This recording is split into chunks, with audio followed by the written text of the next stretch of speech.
nas ondas da história local. Património, arqueologia, tradições, histórias da história de Lafões. Segundas-feiras às 15, com repetição às 18. E aos domingos às 13 horas. Com Eduardo Nuno Oliveira, na Lafões FM.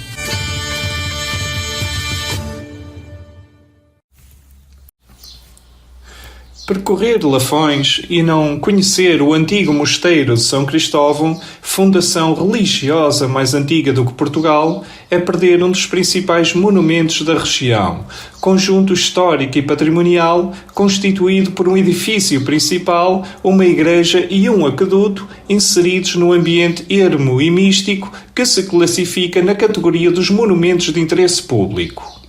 Essa antiga unidade religiosa de frades cistercienses, com a Serra da Gralheira no horizonte e o rio Varoso a seus pés, passou ao longo dos séculos por momentos de grande opulência e por outros de maior decadência, não se afigurando fácil estabelecer uma data para a sua fundação, que deve andar relacionada com os movimentos eremíticos dos séculos XI e XII, se não for mesmo decorrente da expansão astúrio-leonesa nos séculos IX e X, o que é sugerido por alguns autores e pela presença do topónimo Santa Cruz, a da Trapa, nas proximidades.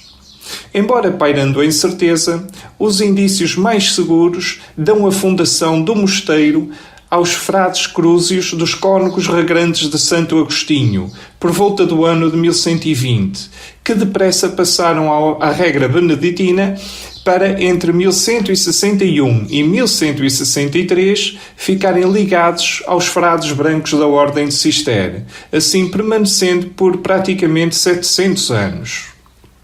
Quanto ao seu fundador, no sentido de instituidor de uma ordem religiosa, as dúvidas são menores, atribuindo-se a D. João Peculiar, o célebre bispo do Porto e arcebispo de Braga, filho de ricos proprietários em Lafões, Cristóvão João e Maria Rabaldes, que, depois de vir dos seus estudos parisienses, fundou ou refundou nas terras dos seus pais e por cima de uma ermida mais antiga, o mosteiro de São Cristóvão da Regra Agostiniana, o que se prova com a existência da Carta de Couto de Valadares ao mosteiro, 1139, que claramente se refere a D. João Peculiar como sendo o seu fundador e a Frei João Cirita como sendo o seu prior. Mas logo após a fundação ou refundação de São Cristóvão, D. João Peculiar, o seu instituidor, é chamado a desempenhar importantes cargos na vida pública e religiosa do país, mudando-se de Lafões para Coimbra e deixando o mosteiro nas mãos e à ordem de Frei João Cirita, também ele um dos carismáticos abades de São Cristóvão, com ligações aos mosteiros cistercienses de São João de Tarouca, São Pedro das Águias e Santa Maria de Salzedas, no vale do rio Varosa. Curiosamente, o mesmo nome do rio que passa em São Cristóvão de Lafões, o Varoso. Desde o princípio que essa comunidade de frades prosperou, tornando-se rica e poderosa. O mosteiro de São Cristóvão de Lafões, com o tempo, ficou dona de vastas e rentáveis propriedades, cujas provinham de doações ou deixadas em testamento por parte de fidalgos, de cavaleiros vilãos ou mesmo de vilãos, ou por doações reais. Por exemplo, a doação feita por D. Afonso Henriques das terras de Valadares, o chamado Couto de Baixo, no ano de 1139. E das terras da Trapa e de Passau, o chamado Couto de Cima, no ano de 1161. É assim que, ao longo dos séculos, São Cristóvão vai reunindo um conjunto vasto de património que passava pelo domínio de coutos, importantes prazos e fazendas, dispersos por Lafões e por outros lugares do país, com rendas anuais que, por exemplo, no ano de 1320 ascenderam a 600 libras.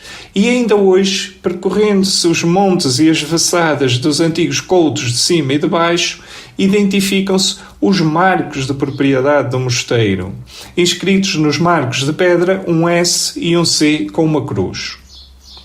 A par com o poder espiritual, os abades de São Cristóvão gozavam do estatuto e da autoridade de serem considerados abades magnates, significando isto que, dentro dos cultos do mosteiro, os abades exerciam quase toda a jurisdição ordinária e episcopal.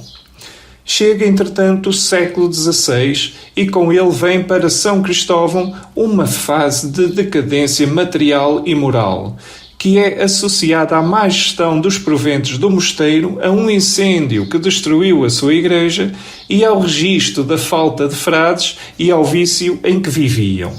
Sabe-se, por exemplo, que em 1532 viviam no mosteiro 2 monges expulsos de Alcobaça, mais um monge que sempre vivera em Lafões como professo, e também um frade dominicano que lá vivia à força e amancebado com uma mulher.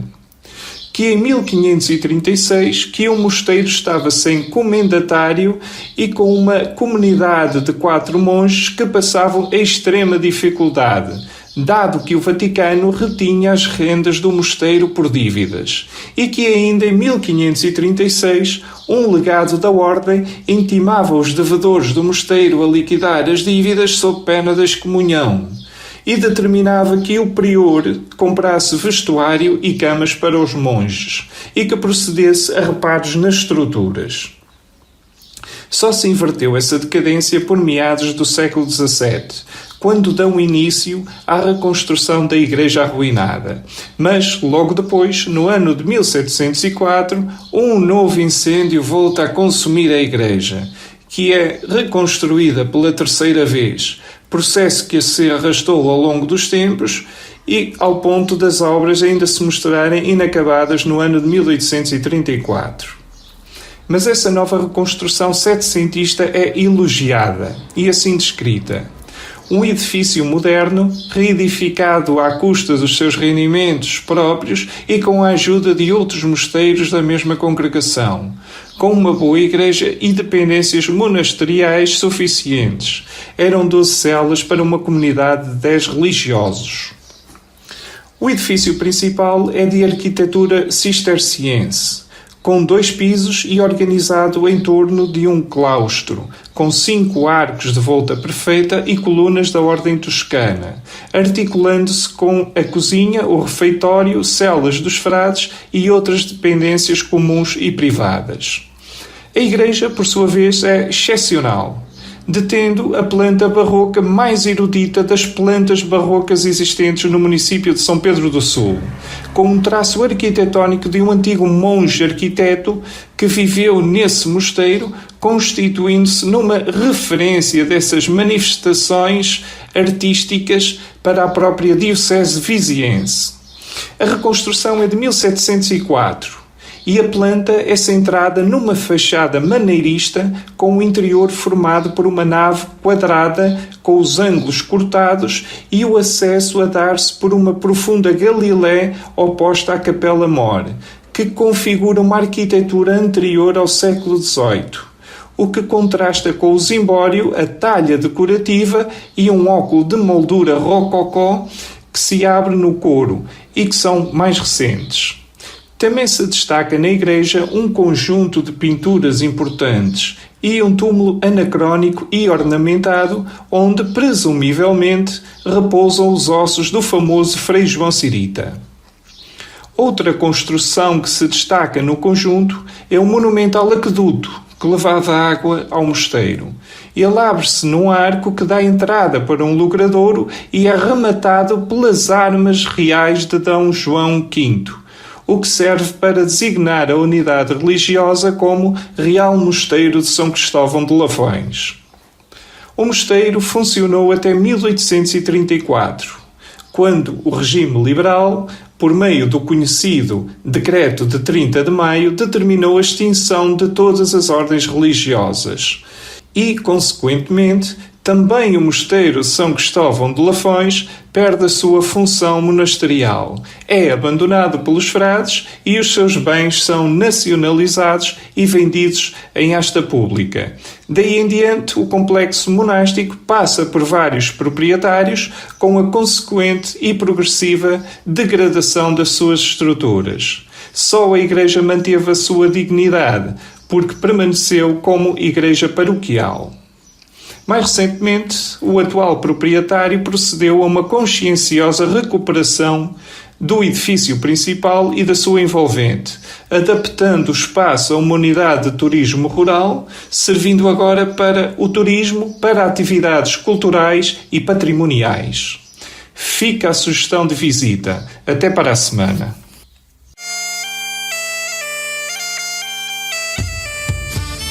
Nas ondas da história local. Património, arqueologia, tradições, histórias da história de Lafões.